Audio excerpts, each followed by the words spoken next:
name is Eric Wycheck. I am a planning analyst at the Metropolitan Council, and I'm super excited to welcome you all to the Metropolitan Council's Greenhouse Gas Scenario Planning Tool pre-release event. This is our final stakeholder engagement event, and there'll be plenty of opportunities for you to provide feedback as we go through this presentation with you. We have quite a few speakers here, so I'm gonna move along here on the agenda, and hopefully everybody can see my presentation here. Let's go to the next slide. There we go. Some housekeeping items to be aware of. Because this is a Microsoft Teams live event, only presenters will be able to speak and share their video. We do have a Q&A function that runs alongside the event. I would ask you to feel free to post any questions or comments within that function as we go, and we'll be obviously returning to those questions or comments later on in the session. We also have a Mentimeter, a series of Mentimeter exercises to do some polling. That will also be later in the event. We'll be providing details on the Mentimeter as well. And there will be a chance to provide additional feedback towards the end of the meeting. Today's agenda, this is what it looks like. We have the introductions are myself, Eric Wycheck at the Metropolitan Council, Joel Hudding, also at the Metropolitan Council, and then we have a series of guest speakers here, Laura J. from the Regional Director of C40 Cities Climate Leadership Group, and Angie Fife from ICLEI. And then we have a Metropolitan Council video that follows, and then we have some of the academic research findings will be presented during this group, and then we have a web app demonstration by the project lead on this project, Mauricio Leon, and then we have the feedback and conclusion. I'm just going to touch briefly on the Metropolitan Council's role in climate planning generally. A lot of that work, the planning provision of that work is housed within our community development division. We obviously do a lot of climate work that is operational in nature as well. I'll be focusing mostly just briefly here on what we're doing in community development as it pertains to climate planning and resilience planning. Many of you might be aware of our regional development guide, which was adopted in 2014. That is Thrive MSP 2040, which guides the region's development. We established 5 outcomes within that development guide, 2 of which I just want to emphasize here: sustainability and equity. And I really believe that the greenhouse gas scenario planning tool provides a nice intersection of sustainability and equity. Obviously, focusing on mitigating emissions is important, but we also need to think about how we do that in a just and equitable fashion. Our work at the council, we kind of look at it through these 3 lenses. So we lead by example. In other words, we tend to focus on getting our own house in order. And then as we learn through that process, we provide technical assistance to others. So right now, one big project we're doing is an internal climate action plan, looking at the operational function of the council and figuring out really what are the policies and implementation strategies that can really move the needle in terms of mitigation, adaptation, and resilience at the council within our operating function. We also are creating an environmental justice framework, working with partners on that. But whenever we do research projects or internally focused projects, one thing we want to do is translate any of those lessons into tools and resources for local governments and our stakeholder partners. And that's quite often takes a form of technical resources, tools, provision, that sort of thing. But we also work with others on major capital projects and operational projects, working in partnership. And one thing we're trying to do at the council more and more is really embedding these cross-divisional processes for projects and harnessing subject matter experts across our enterprise. So specifically in community development is a little bit more outward facing than some of the other divisions in terms of our planning function.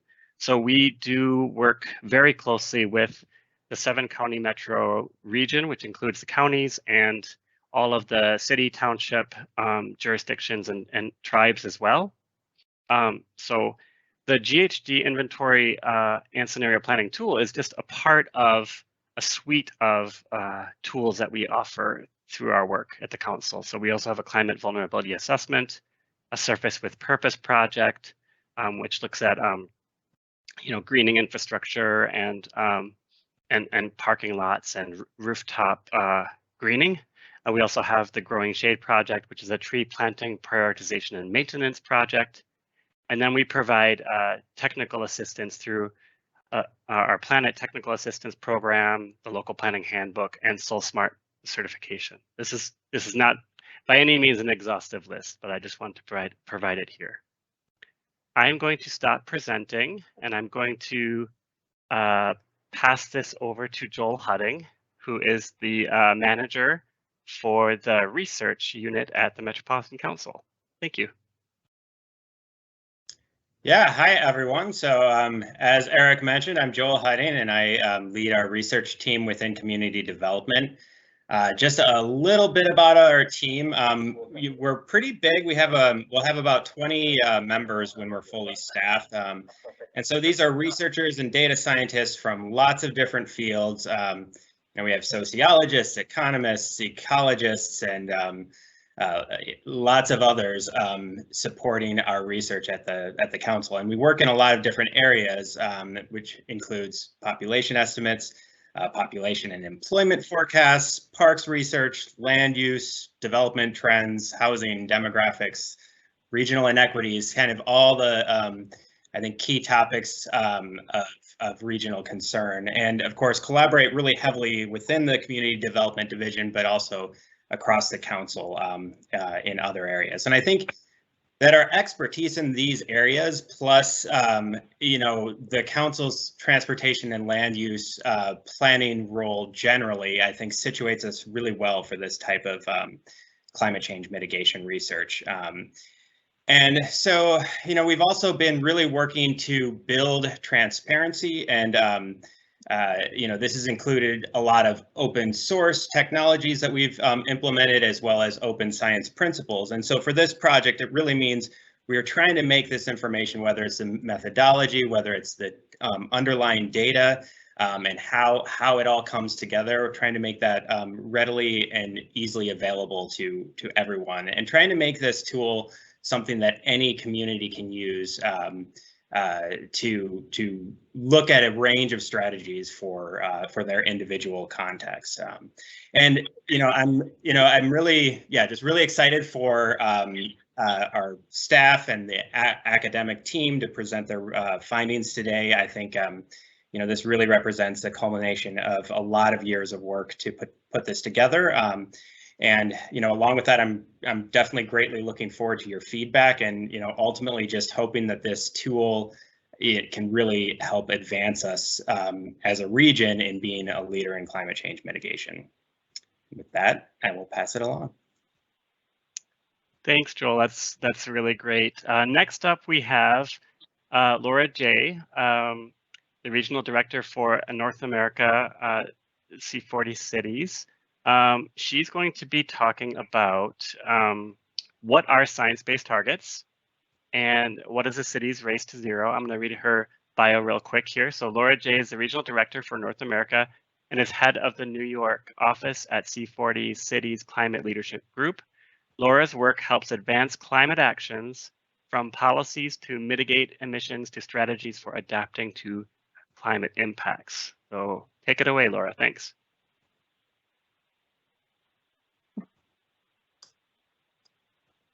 Thanks, Eric, so much for inviting me. I hope everybody can hear me. I'm going to share my screen quickly and just show a few slides. Can just confirm that you can see the slides. Looks great. Yep. Okay, great. Thanks so much, Eric. So as Eric said, I'm Laura with an organization called C40. And so for those who are not aware of us, we're a membership of the world's largest cities working together to tackle climate change. And so, but one of our really core to our message is really working with cities around the world to support in advancing climate action and really using the resources and materials and kind of platforms that we work at to really elevate the work of cities at all levels. And so really, excited to speak with all of you today who represent such an important region within the United States. We're a global organization. I work only within the United States and Canada, but really what I wanted to provide you today is some of the global context on why it's important for cities of all sizes to really take ambitious action on climate change, what really kind of happened within that context at COP26 that just finished up in Glasgow, and then why science-based targets are important. So I first just wanted to explain kind of what the Cities Race to Zero is. So the Cities Race to Zero is the first time, and this was launched earlier this year, really in the lead up to COP26 with the UN and major city networks such as ICLEI, Global Covenant of Mayors, many others, as an official way, an official platform for cities to make the same level of science-based target commitments that we're asking of national governments. So if you'd been tracking kind of any of the work happening for COP26, is all about nations coming with targets around 2030 and 2050. This is the first time that cities had a formal place at the table on this, which is huge because for organizations like ours and really working with cities like all of yours, we really want to make sure that that is recognized because the work is so critical and many times leading. And that's really part of the other story too, is that you all are doing more innovative things many times than national governments. And so that needs a space to put that political pressure. And so the Cities Race to Zero is just that. It's a commitment. It's a pledge to align your work with what the science requires to meet the Paris Agreement goals. And so at Cities Race to Zero, we had over 1,000 cities committed to this target. It was the largest commitment that was brought to COP. And I will say it really made some significant movements. We had mayors speaking in front of the world leaders about the Cities Race to Zero and about the role that cities are playing locally and cumulatively what that means globally, which was the first time that mayors actually really got to speak on those platforms. So really exciting stuff. And, collectively, all of the cities really will reduce 1.4 gigatons annually by 2030. And so, as we're looking at you all being supported to use tools to really map that and create those science-based targets, that is exactly where this feeds into and how it can have a really, truly global impact on the effort that we're trying to make collectively to address climate change. And so as part of the pledge, and you can go to citiesracetozero.org if you want to learn more about it, but cities needed to commit to different high impact actions in different sectors. So this really gets down to what are you going to do to reduce these emissions? And so there's a number of actions from divesting from fossil fuels to addressing sustainable food systems, zero carbon buildings. And this slide just kind of shows what the numbers and obviously cities chose more than one. So this is obviously more than 1,000, but it represents really like a huge momentum in these areas from cities around the world to really address these high impact action areas. And so I think my note to all of you too is there are so many examples to look to help you in really achieving these high impact action sectors, and that you're not the first to do them. And so I think, both learn from each other, but also learn from other cities around the country and around the world and how they've done this. And organizations like C40 and ICLEI can really help you in connecting in those, and same with Global Covenant of Mayors. I just want to touch on some of the media coverage that came out of this at COP that for us was really, really critical. You see Time Magazine, countries bought big promises, cities brought actions. And, I think that's very much the message. And I think that the motivation that we all and you all should continue to have on this is that you can actually make the stuff happen and do it. And we are at a much faster pace. Touching quickly on kind of science-based targets and why they're important. The science-based target piece is the anchoring element of Cities Race to Zero. It is setting a science-based target for 2030 and 2050. And you know, if you tracked any of the stuff at COP, there was a lot of discussion around 2030, which was really the first time that that happened. It wasn't about these mid-century long-term goals. It was really about what's happening in the next decade. And that's what is so essentially critical. And that's what scientists have been telling us is critical. And so that is core to what the Cities Race to Zero is.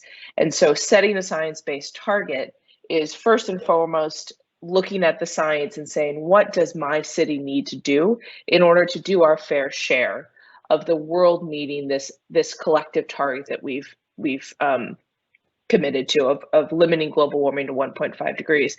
And I think it's important to remember too that that target is not arbitrary.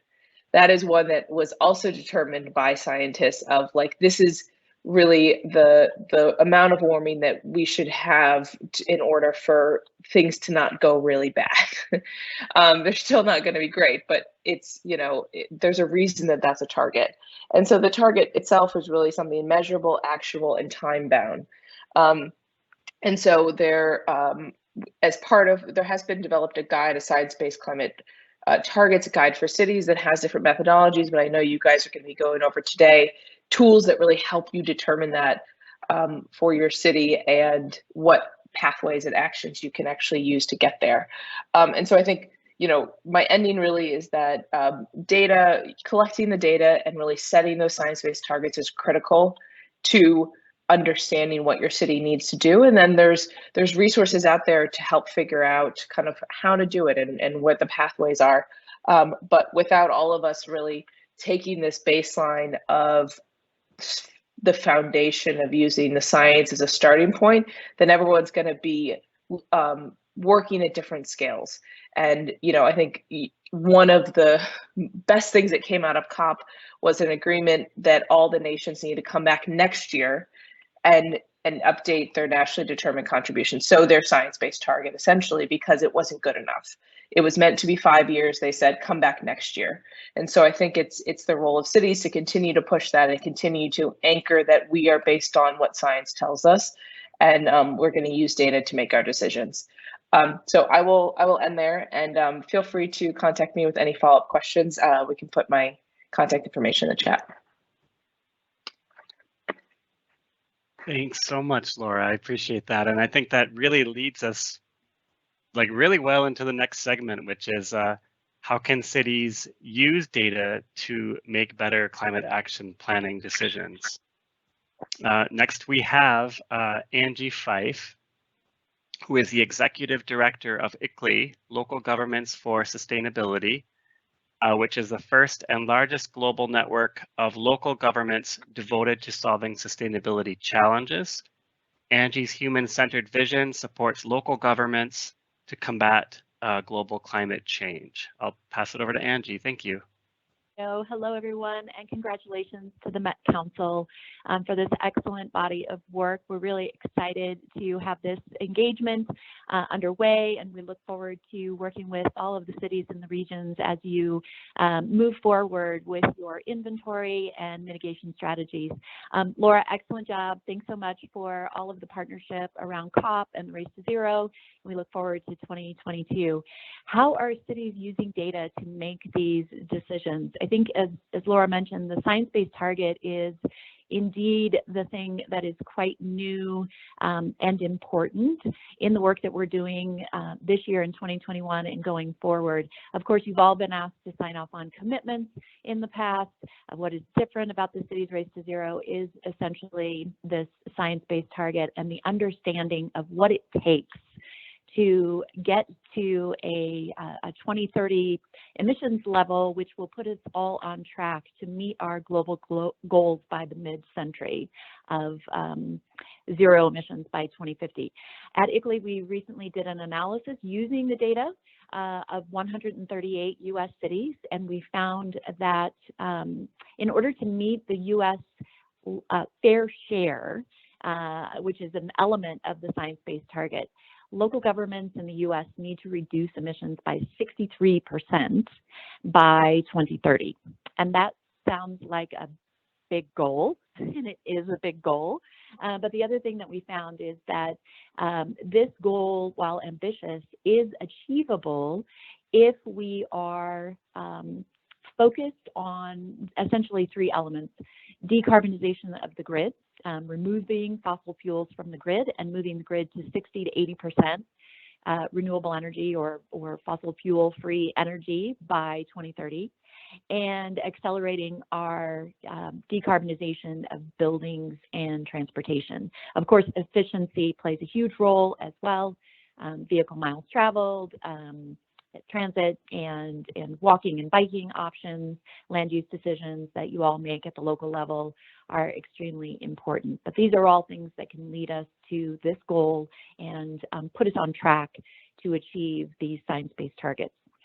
So we wouldn't know that without data, right? We need to have a baseline of emissions, of greenhouse gas emissions occurring at the local level in order for us to then start to apply these strategies and measure our progress.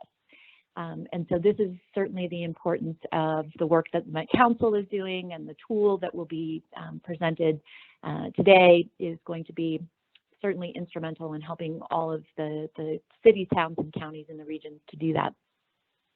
The other thing, of course, that's important, as was teed up very early on, is the equity lens. And we're seeing more data, metrics, et cetera, coming out around equity measurements.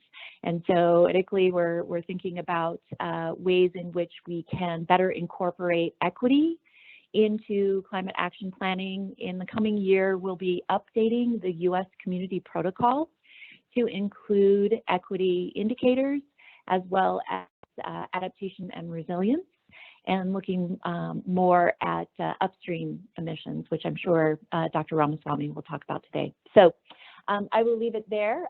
Thank you all for your attendance and for your work in this area. We're very excited to be supporting it, and thanks to Met Council for having me here today.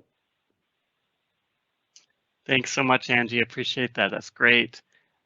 This moves us to our next section, which is exciting. We are going to fire up a video here that introduces the Council's greenhouse gas scenario planning tool. So here we go. Thanks.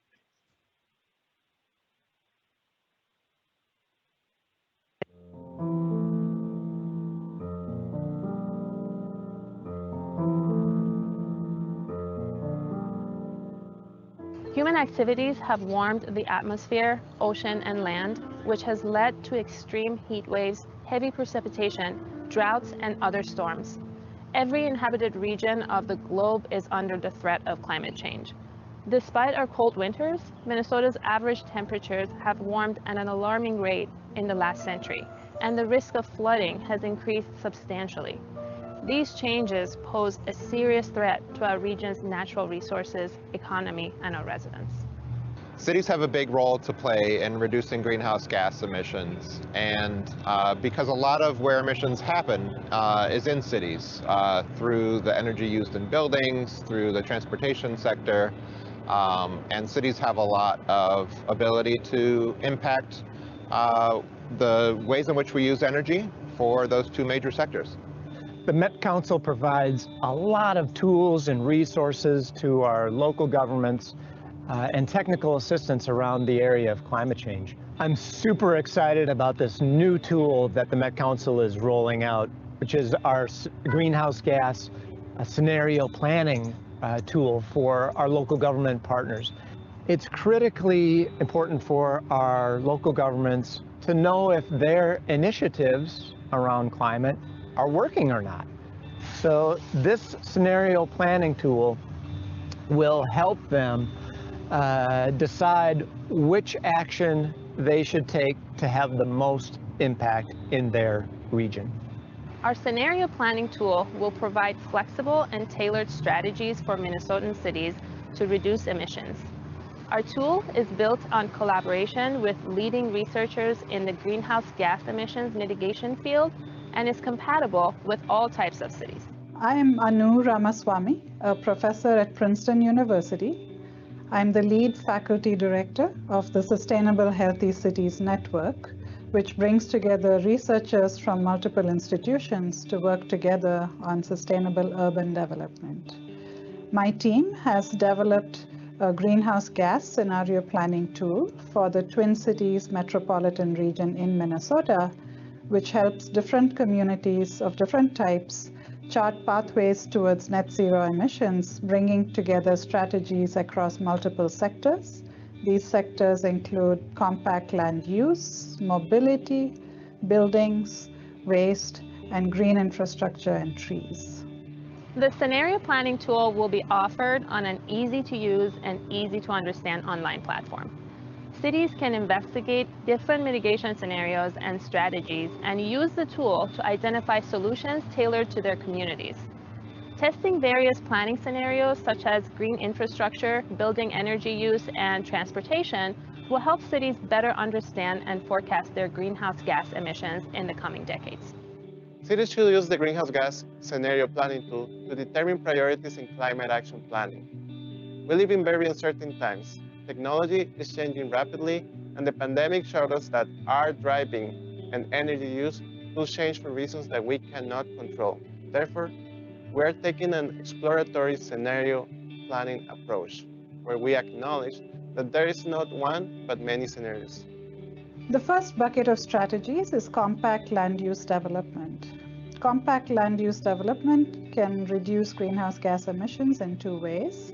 First, it can help reduce the need for traveling long distances and encourage the use of multimodal transportation. And second, compact development promotes more multifamily buildings, which are very helpful in saving emissions per person. The second bucket of strategies is energy efficient technologies.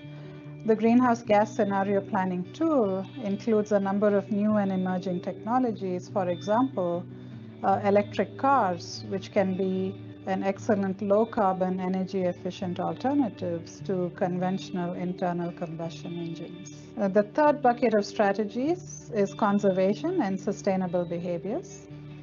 There are a number of policy instruments that are modeled in the greenhouse gas scenario planning tool, which encourage people to use energy more efficiently and to engage in sustainable practices.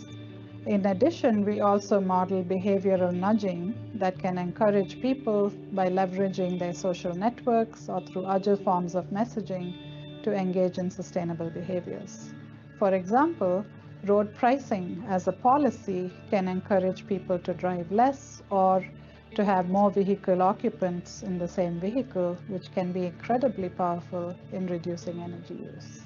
Renewable energy and fuel switching is the fourth lever in the path towards zero carbon emissions. Indeed, zero carbon electricity is a critical pathway to get to zero carbon emissions overall. And cities can play a big role by promoting the adoption of local solar panels that can generate renewable energy locally within communities to complement the utilities getting to net zero. The action by utilities, larger utilities, to develop net zero electricity is extremely critical and complements the action of cities and communities. So the fifth lever of change is carbon sequestration, which can be done through trees and increasing reforestation and having compact development so that urban land is not overtaking existing forests or agricultural land. By twinning reforestation and preventing urban expansion into forests and agricultural land, cities can blend together nature-based solutions in their path to net zero. The creation of a new scenario planning tool could be really valuable for us in that we're always trying literally month to month to figure out where's the best use of our time in focusing in on reducing greenhouse gas emissions. And scenarios can help us decide whether to focus more on particular transportation initiatives or building energy initiatives or other things that we know we have to do. But it can really help us decide which ones we need to do first, which actions can have the most impact, and how to stage those over time. A city might want to change one or a few of the assumptions that we have built in the tool.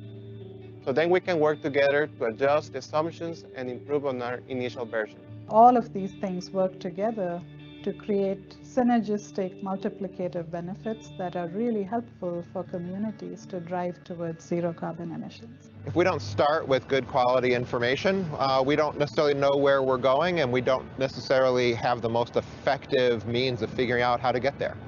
As Minnesotans, we already experience the extremes of climate change, and more changes are inevitable. The Metropolitan Council is committed to partnering with our region's cities and communities to face these challenges with data, research, and practical tools. Utilizing the Council Scenario Planning tool is one opportunity for us to act together for a better future. If we're going to have an impact on climate change, that means every one of us doing what we can in our own household, in our own neighborhood, in our own city, and our own region, our own state, our own nation. And collectively, that will have an impact. And so the Met Council is a piece of this jigsaw puzzle, that working collaboratively with our partners, we can have an impact.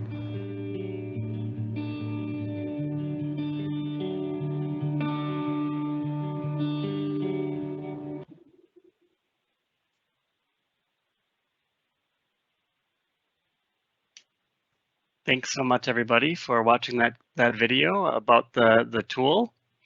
We are now entering the next part of our agenda, which is going to be to hear from two professors that worked on our tool.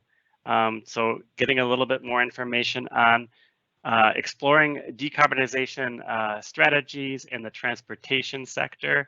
And then we're going to explore decarbonization strategies in the building, energy, forestry, and waste sectors.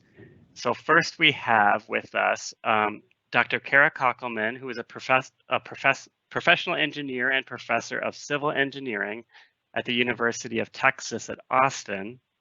Kara's work has focused on the implications of transportation planning and help lead the efforts for the transportation sector of our scenario planning tool. So I'll pass it over to Kara. Thank you. Thanks so much. Let me just get up to that first slide. I don't use Teams as often as I should. We're usually here on Zoom at UT Austin. This work has largely been done by somebody who's teaching right now. Professor Jason Hawkins was my postdoc during this work. He graduated from University of Toronto a year ago, but now is teaching at University of Nebraska in Lincoln.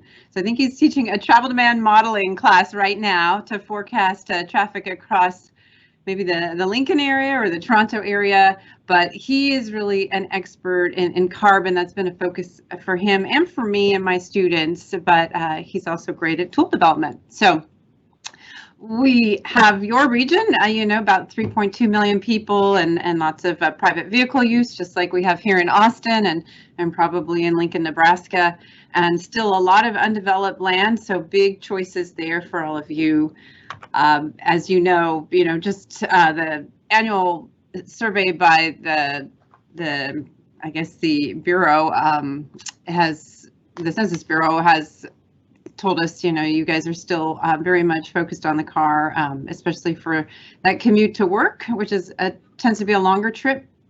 And when we look at all of the mitigation scenarios in the transportation and land use domains, the best strategies, are really looking at how you grow and the density, of course, as well as some transit opportunities, walking, biking, of course, the lowest carbon modes, but also hard work for the walker or the biker.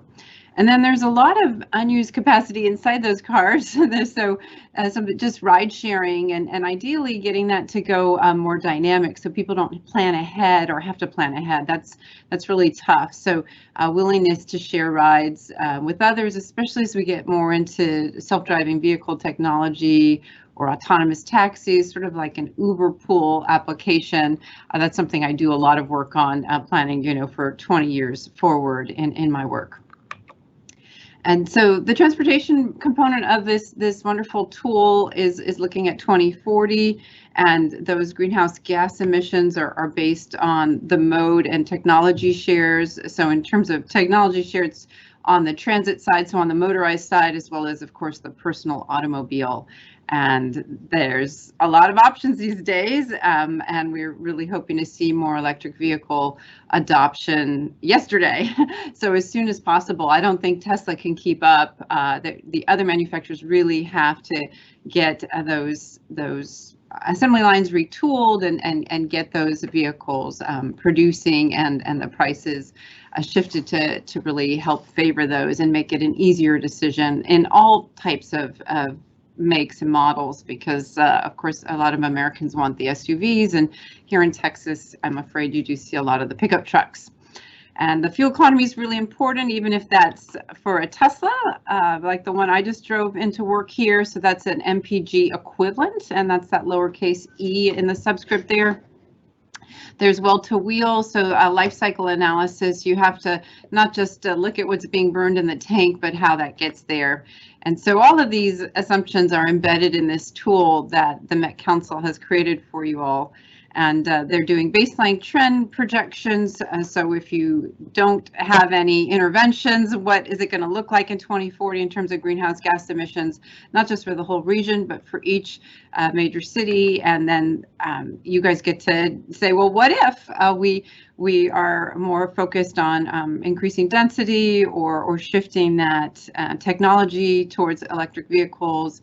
And there's a lot of elasticities, which is how the greenhouse gas number or the vehicle miles traveled number or other performance metrics would change in response to those policies. And there's a lot of strategies out there. The ones that we're really focused on are electrification of personal vehicles as well as transit vehicles, the e-buses. Super important, but takes a long time to shift that fleet. Here in Austin, you know, we've got 100 planned, but it will take a while because a lot of our existing buses are quite new. So where do those go? You know, do they go to Mexico if nobody else wants them here in the US? So they will still be on the road, but hopefully replacing, you know, much less efficient vehicles. And then there's that ride sharing, which can be done today. It doesn't take a self-driving vehicle. A lot easier when the vehicle is paying attention to where it needs to go to pick up multiple occupants. But it can be done right now with your own phone in your pocket there. It's called Waze Carpool. And so we'd love to see places like Minneapolis, St. Paul, and Austin, of course, start using existing apps. This is a picture from Singapore. Yeah, I don't know how many of you know what ERP stands for. It's electronic road pricing. They've had it for decades, and now they're going to a phone-based electronic road pricing. So that's another transport policy that helps reduce vehicle miles traveled, which is what we have here as VMT. And of course reduces congestion, which is why they wanted it. Not sure why my pen isn't working in Microsoft Teams. It works for me in Zoom, but the congestion is also what they've always worried about on that small island nation. And of course, you guys have some congestion. We've got lots of it in Austin. So there's different reasons for invoking these kinds of policies. Parking is often underpriced, and you know, COVID has showed us how to do a lot of things electronically, even telehealth and shopping, of course. So that may be able to reduce our footprints. And then there's other things at the federal and state level, like the gas tax and something called pay-as-you-drive insurance. May have, you know, the gas tax certainly affects what kinds of vehicles people purchase and those that they choose from trip to trip, depending on the length of the trip. And then also, of course, how far they go. But these are more at the state and federal level. So we hope Minneapolis and, of course, the U.S.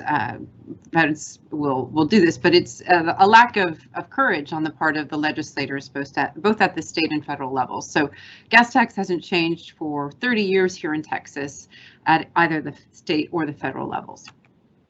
Lots of land use strategies. These take time, of course. You have to be pretty engaged, and I think Met Council does that beautifully.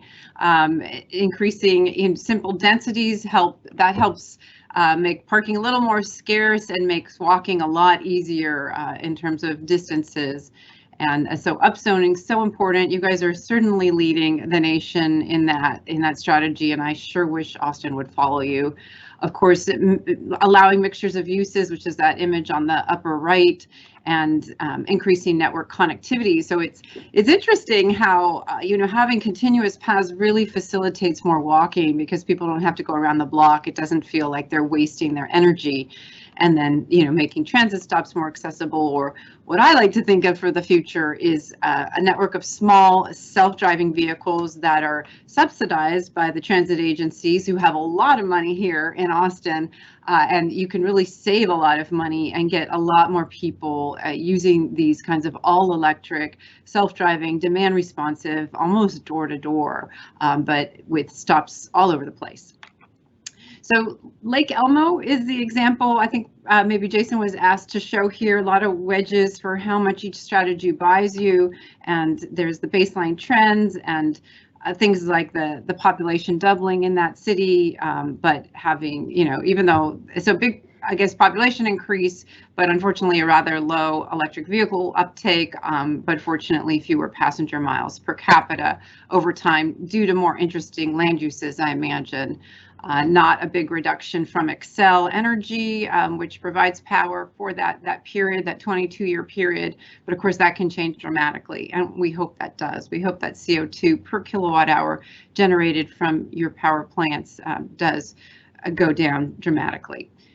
And there's land use wedges also depending on choices made. But one thing that's really interesting to me is even though the population's expected to double across the region and probably more than double in Lake Elmo, you have to be really careful with how that development happens. It's hard to increase the density. So Jason's models only get you up just a nudge to a 9.35 persons per hectare, developed hectare. So across the entire city of Lake Elmo, you can easily double or triple the gross density. But what we're really focused on here in terms of affecting human behavior is per developed land hectare. And then he's got transportation improvements, and you guys will get to see how that tool works in a little bit. We've got economic policies like that, a fee on each mile traveled in that future year, and parking prices perhaps doubling, how much that can buy you. And that's important. There's big trade-offs that you guys are making, and this is important to see before you make those decisions. So in a future scenario, if we could get you up to basically 100% electric vehicles, although 20% of them kind of look like conventional vehicles, they're just hybrid versus plug-in hybrid or all electric, so battery only. And if you've got many people choosing to share rides, so that's the dynamic ride sharing component, and those shared rides are always in an all electric fleet, like a self-driving fleet, for example. And you've got one vehicle per 10 persons, for example, and of course there's some extra vehicle miles traveled to go get those people, so there can be some empty travel or some circuitous travel. Then you get maybe an 80%. And if you get the grid decarbonization, these are the kinds of things that we're hoping to see for not just your region, of course, but for the entire planet and cities like Austin and others. So there can be big greenhouse gas reductions depending on how we play our cards. And it does take a lot of policies. Anu is about to tell you more, especially on the greening, I think, which is an exciting opportunity to really go net negative on greenhouse gases. And the land use change, not much of an impact there, but reforestation, I think, is pretty exciting. So that's where a lot of my charitable donations go, is towards that effort. And yeah, transit is also not a big policy for a lot of us, but of course it is basic for access for many people in our regions. And technology change towards electrification, and of course those more green feedstocks in our power mix, super important.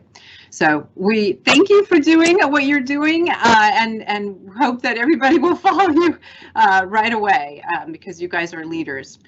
So I don't know if we have time for questions. I think we move right on into Anu, but I'll be looking at the chat box.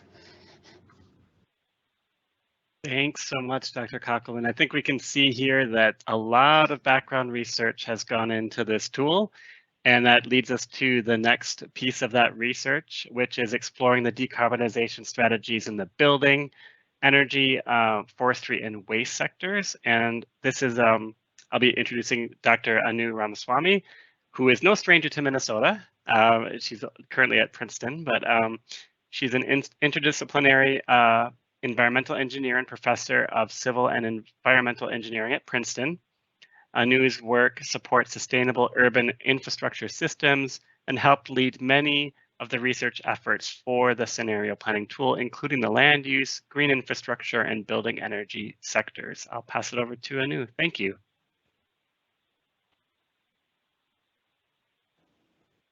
Can you hear me?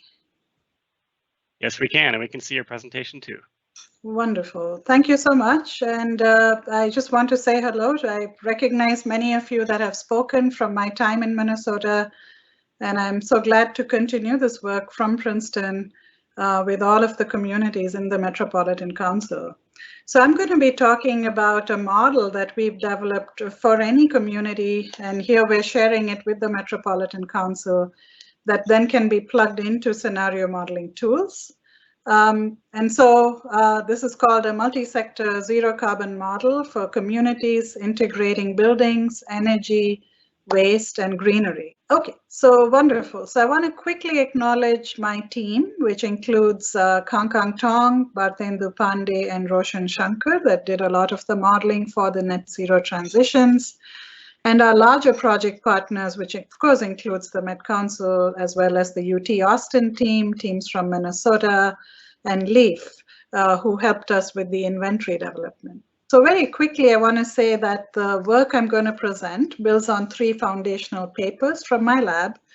The first one is talking about how do we even measure GHG inventory to inform a net zero carbon future. And Angie Fife referred to this. You know, we need to really think about what emissions and how we measure emissions to really align our net zero trajectories with regional and national trajectories. The second one relates to a pathway paper on how do you go from low to net zero carbon cities. And the third paper is focusing on implementing the framework in the Metropolitan Council, which is this project. And I'm so happy to share this model that we're creating called ZEEK that can be applied to any community in the US. So moving forward, the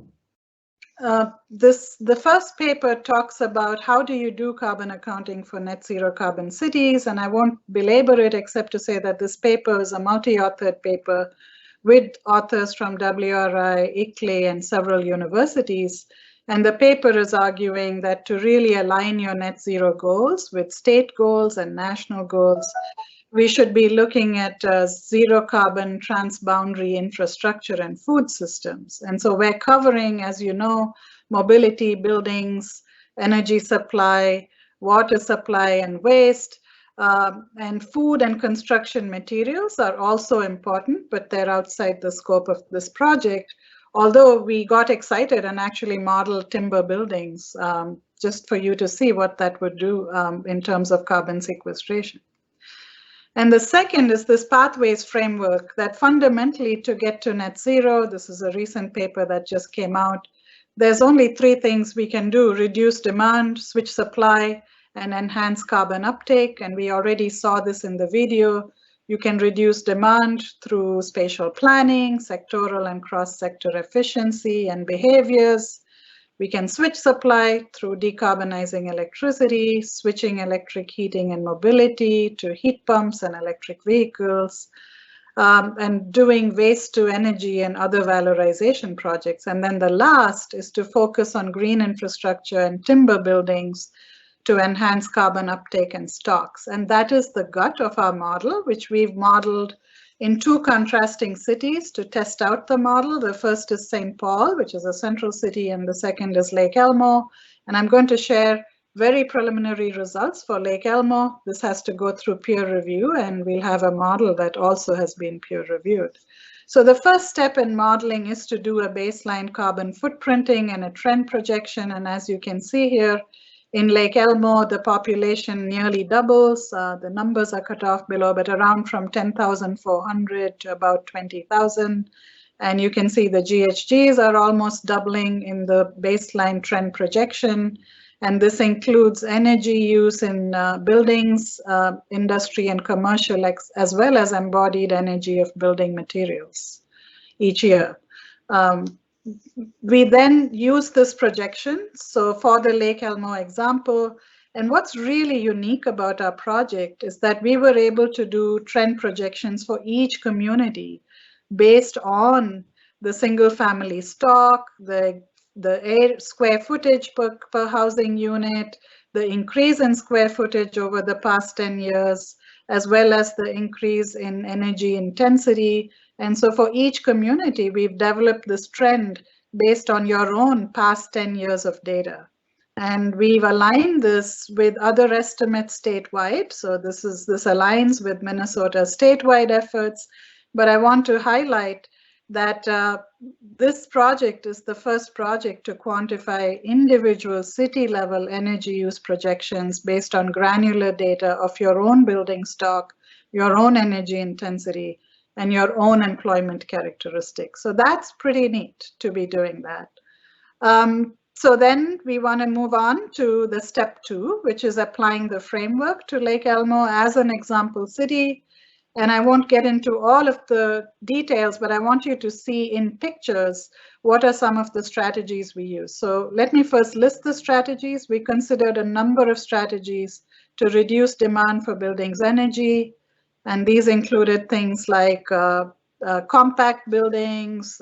We considered the Metropolitan Council's multifamily housing effects, because the Met Council's plan include a fair amount of increase in the Lake Elmo area of multifamily housing. We looked at energy efficient, new and existing construction, behavioral nudging, and smart grid enabled conservation.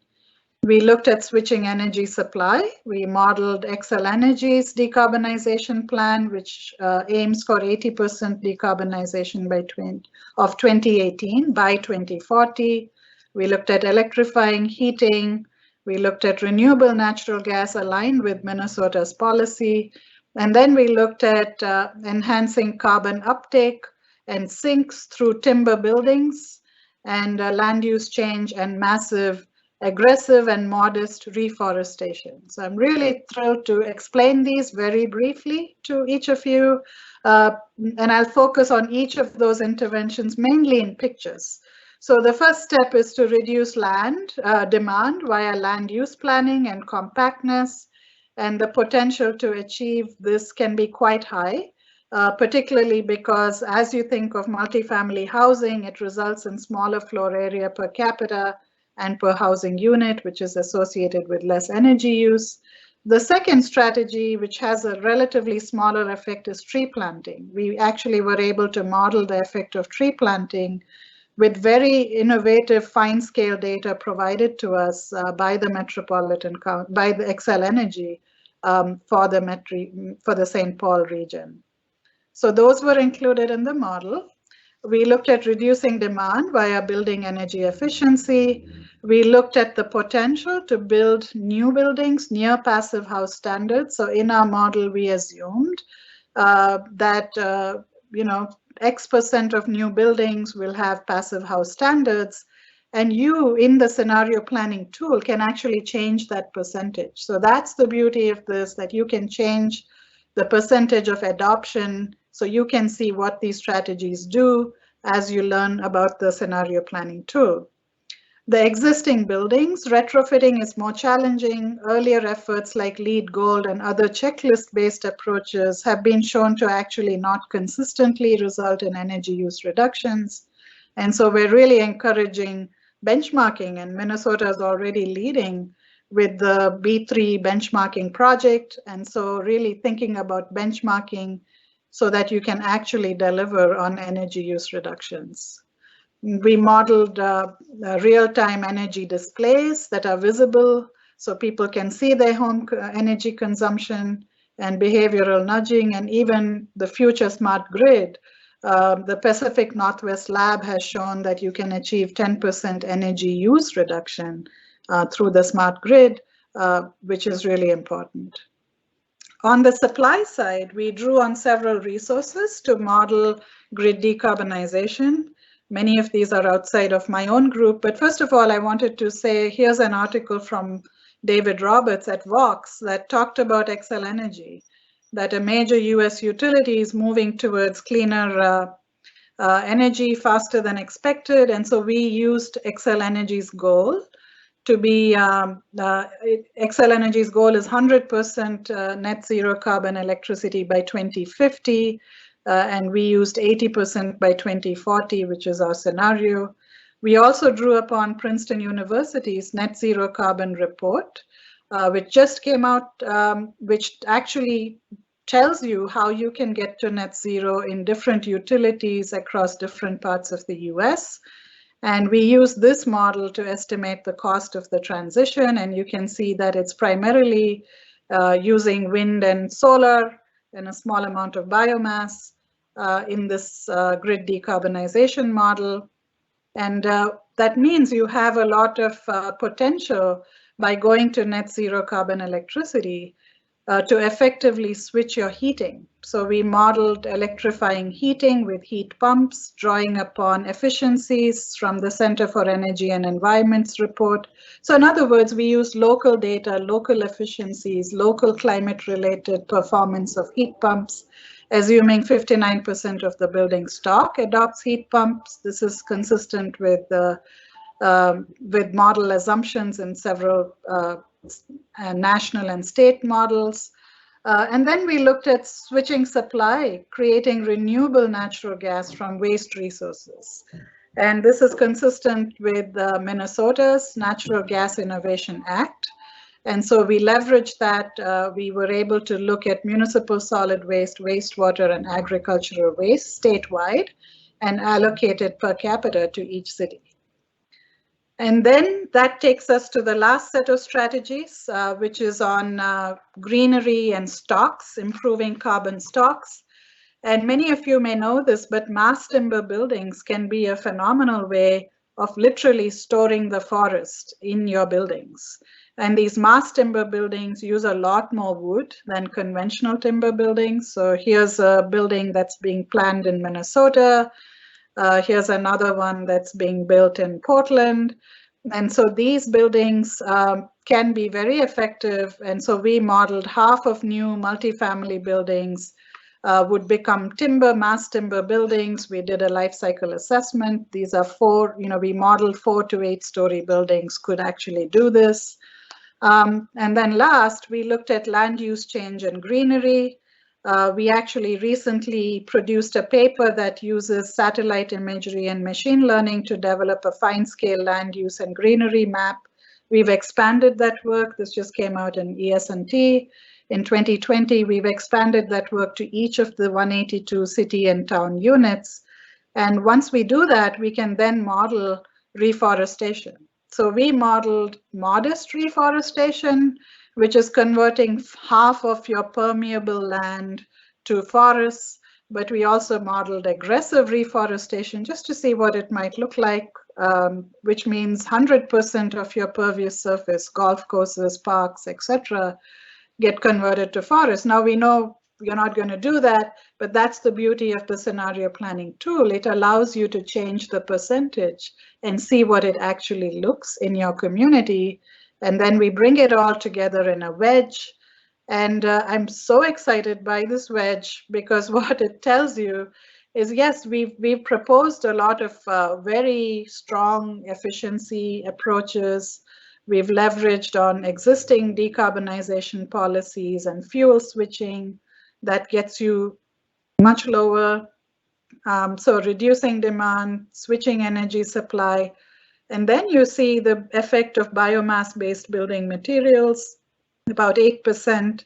And then you get the massive effect of land use change and biogenic carbon sequestration. Now, this is only possible in suburbs like Lake Elmo, where there is a lot of land. And so the greenery and the reforestation obviously is not very possible in the central cities, but that's what the beauty of this model is. It helps you bring together all of these strategies. It tells you what percentage we're assuming, and then the scenario planning tool will allow each of you to change those percentages so you can change the uptake in your own community of these strategies. In the interest of time, I think I have a few more minutes. I'm just going to quickly say that this is the detail. that the Met Council planning itself with multifamily buildings reduces emissions by 6%. You have land use and floor area efficiencies, technology efficiencies, and behavioral impacts. The next slide zooms in on grid decarbonization, which obviously is a big player, 23% of emissions just from the electric grid becoming decarbonized. Fuel switching to electric heat pumps reduces another 16%. Again, this was based on 59% of stock converting, but you can change those percentages in the tool. And then the third is looking at biomass buildings and land use sequestration. And so the big message is from my side is that really we can shape the future. Our multi-sector model shows net zero emissions are indeed possible by leveraging multi-sector innovations. Cities can choose the percentage participation rates in the scenario tool. The other thing is that this tool shows different strategies to have different impacts in different city types. For example, there's less reforestation opportunities in central cities. But on the other hand, central cities in St. Paul, we modeled district energy systems, which are much more tangible and feasible in central cities, wastewater heat recovery. I do believe that partnerships between academia, cities, towns, and regions, and civil society organizations like ICLEI and WRI can help us together envision the future. The next steps for our team is that there are science questions even in all of these scenarios. So for example, can you get credit for using timber buildings? What assumptions are required in forests outside for cities to get the credit for timber buildings? Can we actually support reforestation in the forests in the US to support mass timber expansion in all US cities? So there are many important science-based questions, but there are also policy questions and science questions around equity and costs and benefits that can allow us to explore which options and what is truly sustainable, not only within the cities, but in this broader systems framework. So with that, I'll stop. Thank you, and provide my contact information to let me know your thoughts and questions in addition to the chat. Thanks, everybody. Thank you, Dr. Ramaswamy. That was excellent, a very in-depth review. Now we're going to enter the feedback portion of our agenda, and I'll pass it over to Mauricio Leon, Senior Researcher at the Metropolitan Council and the project lead on this project. Mauricio. Thank you so much, Eric. And I want to maybe start by addressing some of the questions that appear in the chat. I think that we have Professor Ramaswamy and Professor Kokelman here. So there's a question from start with a question for Professor Ramaswamy. It says, regarding timber construction, this question comes from Katie Jones. Regarding timber construction, like that using the T3 building, I wonder what the impact is of the binders in the beams.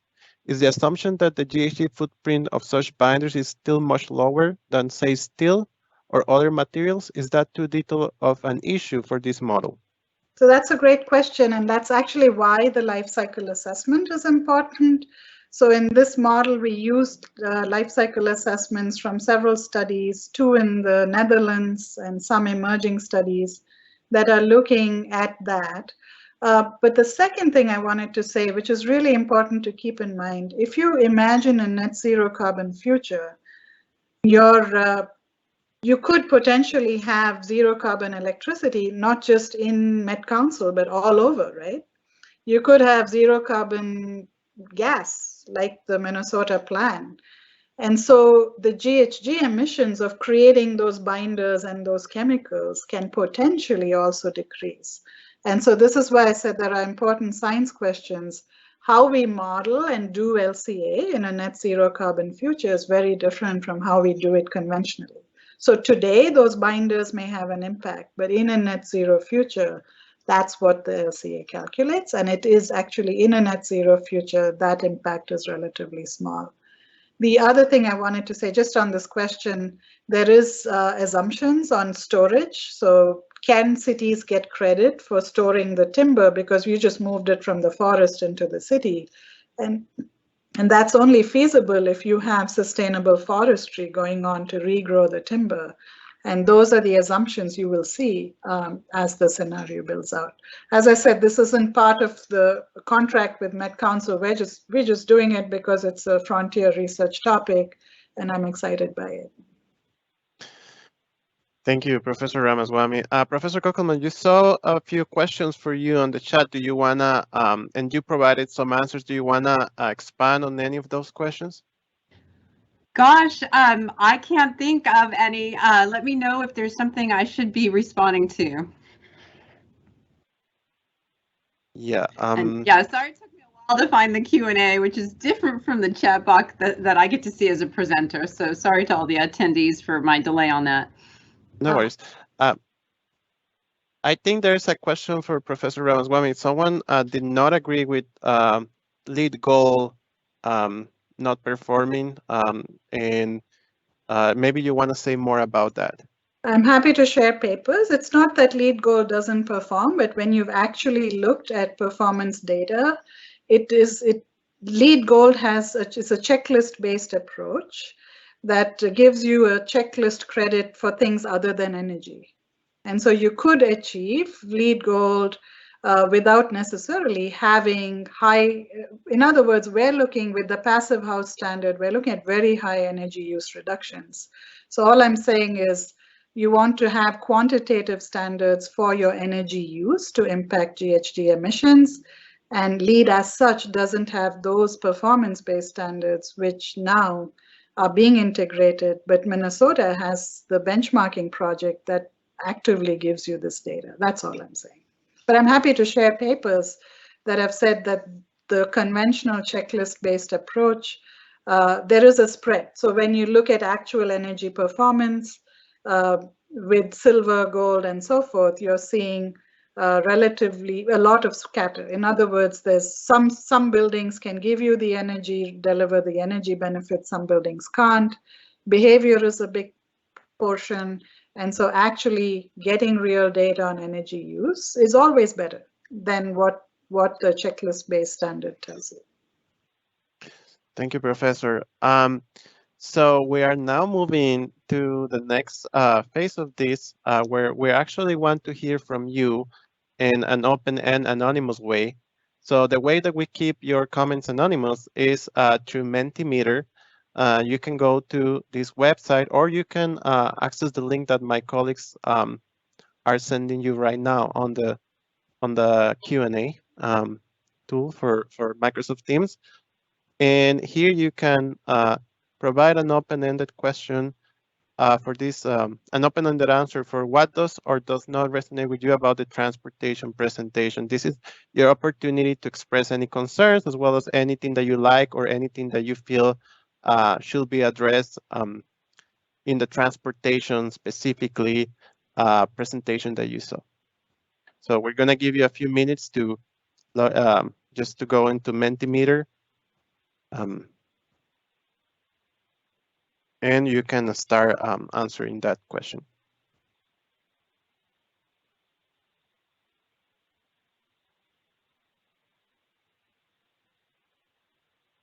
While folks go into Mentimeter, I'm checking for any other questions that could be addressed right now. So I saw a really neat, sorry, go ahead, Marisha. Go ahead. I thought there was a really neat question on prairie restoration. That's a great question. And so we can model other land use changes too. It doesn't have to be to trees. So the different land cover types, we can model, grassland, wetlands. If you don't have to do trees, you can invest in constructed wetlands. But then, how much constructed wetlands can you do? But the point being, if that's of interest, looking at other than trees would give you one of the biggest carbon benefits, but the land use modeling tool can model any land use switches. But it's a great question, because you can sequester carbon in other types of lands too, land cover types. Well, we're seeing right now some comments on the transportation presentation. We see higher parking prices can lead to change. Someone's really concerned with equity impacts of the pricing-based policies discussed. Someone's saying here, hope the tools link to more detailed research to pursue strategies. And that's something that we will talk more about. Someone says is concerned that it might rely too much on techno-optimism and less on proven near-term solutions. Here's one that says, I think that it will be helpful to have a demo to comprehend how we model software will work at even a small area live during the presentation. Okay. The electronic road pricing example will surely lead to behavior change to move to electric multi-person vehicles. And you can see your more of these comments on the screen. Professor, do you have any reaction to any of these comments that you're seeing on the screen? I do. Yes. So I'm glad that person asked about the equity issue, and I'm just typing something into that Q&A box. I should have written credit-based congestion pricing because I too am extremely anxious about Lexus lanes and pricing, lower income households off the road, especially those who have to live far from their destinations and have really tight schedules because of their life circumstances. So I always advocate for revenue neutral policies to help people get the space that they need. They all share the network kind of equitably. The toughest thing about credit-based congestion pricing is where you draw the line on who gets the credits. Is it just adults or 16 years and older? Do the 16-year-olds get the same credits as the working adults? And where's the line? At what county or at what point do the credits maybe fall off? And of course there's enforcement issues because you've got people that run through the region, your region, that are visitors, and so they're not really in the system, so they get a couple free rides, and then as soon as you spot them more often, you've got an accounting of how much they owe from being actually a regular user of your network. So yeah, there's costs to all of that. There's administrative costs, there's enforcement costs, so we have a lot of papers about that, and I've provided a link. Thank you, Professor. And we can share these comments with attendees after the event. But if my colleagues want to scroll down so that we can read just the remaining comments here.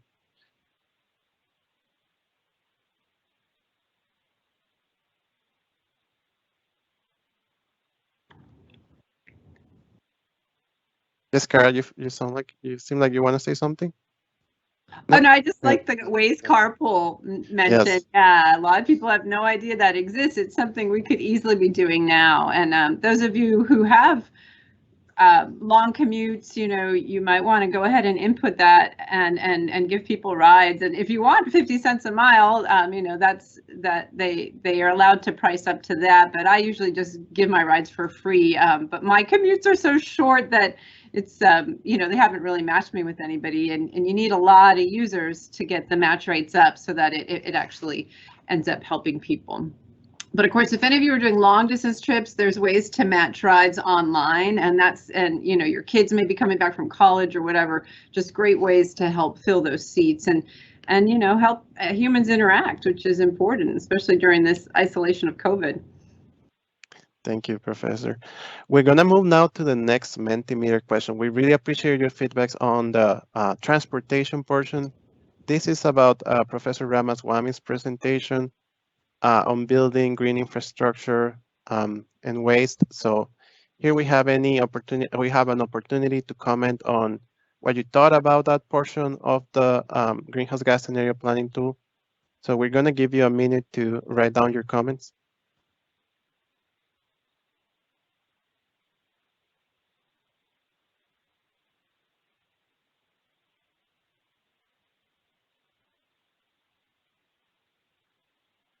I see questions about goal setting, and that is a really important question. I think what the challenge that these researchers took was, can we actually get to zero? It might not be politically feasible, it might not be financially feasible, but is it possible? And then the goal setting comes after. What is actually a realistic goal? So I see that there's a good point about goal setting. I think that that's a conversation that we need to expand in the tool. I see a J for mass timber.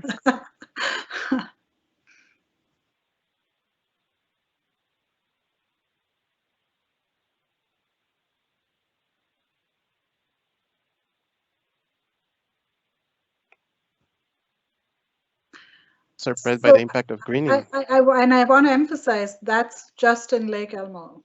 You will not see that big of an impact in another community, but that's the beauty of the tool, that you can see what it does in different communities. And that if we had time, we would have showed you St. Paul too. There was, it would have been too much in this presentation, but it's just a sliver in St. Paul. Sounds like the wedge data visualization is confused. There are other ways in which this can be represented. Wedge is one of the common ones, but we can, in the interface, provide different options for users. I appreciate the emphasis on sprawl reduction and compact land use. How do we systematically improve the energy efficiency of existing homes and buildings? Great challenge. So actually that is included as a strategy, and we use each community's energy use intensity. So because we were able to get each community's energy use, we calculated each community's square footage from the tax parcel tax assessors database, and we also used Zillow data. So actually what you have is very granular data about your own community. You can look at gas use and electricity use, and then think about how to improve efficiency. I also wanted to say that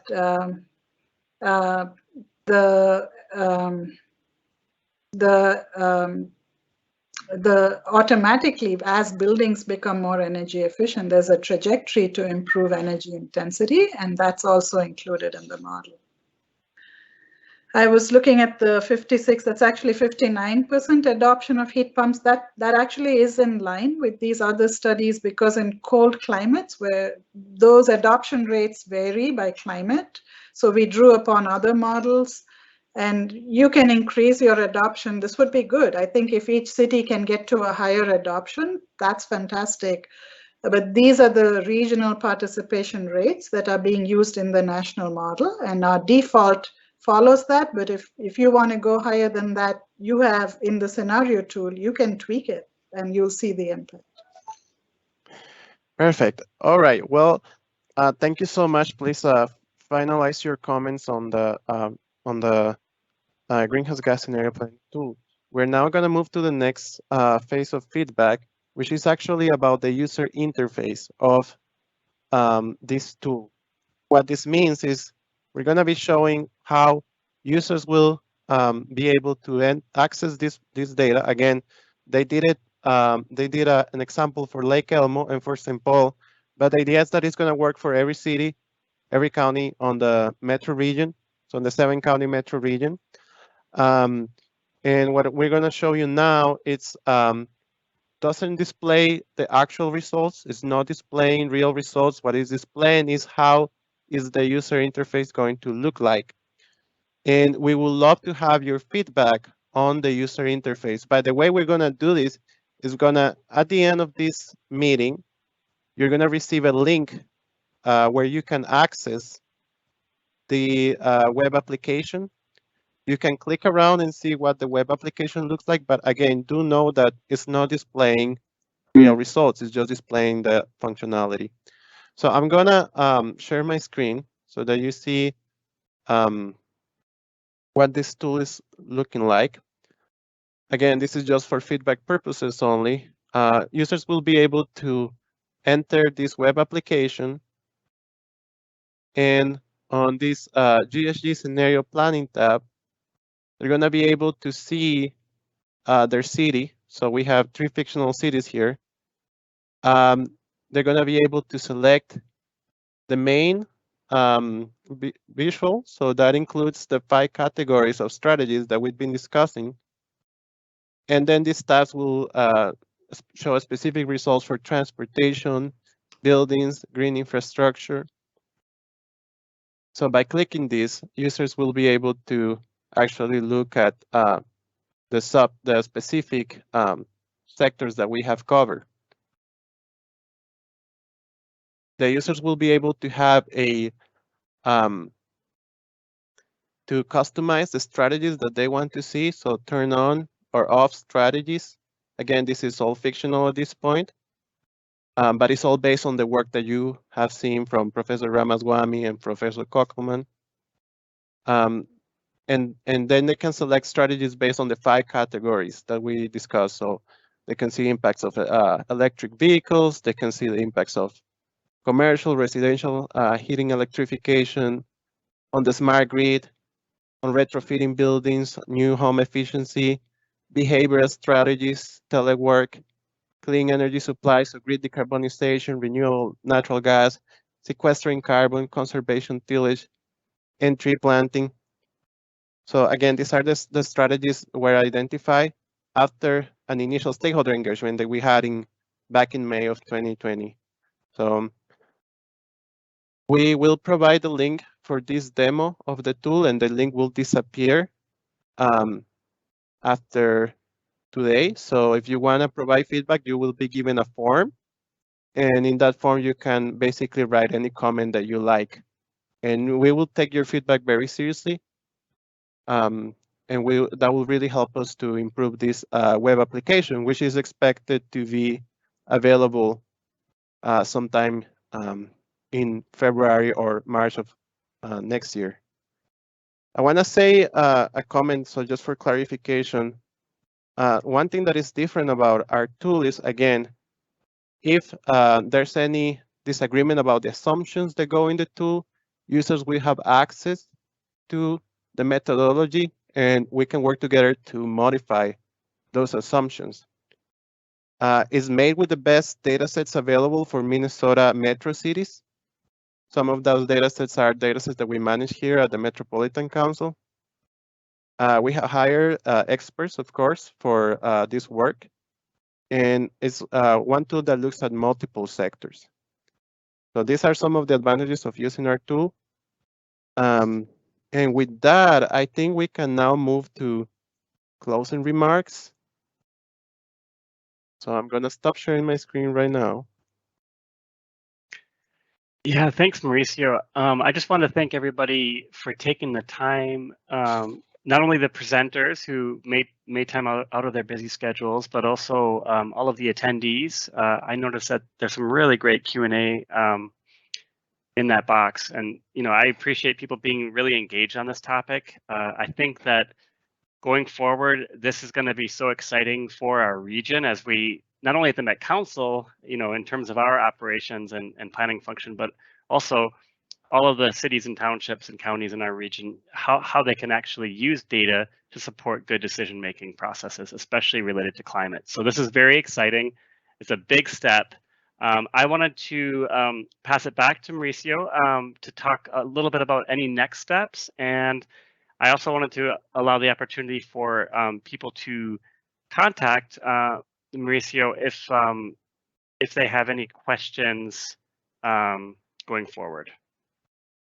Yes, thank you so much. And my email is displayed on the screen right now. Please feel free to contact me directly if you have any concerns or questions, or you want to get involved with this tool. We would love to have you participate. And again, today will be the time to comment on the user interface. You will be sent that link.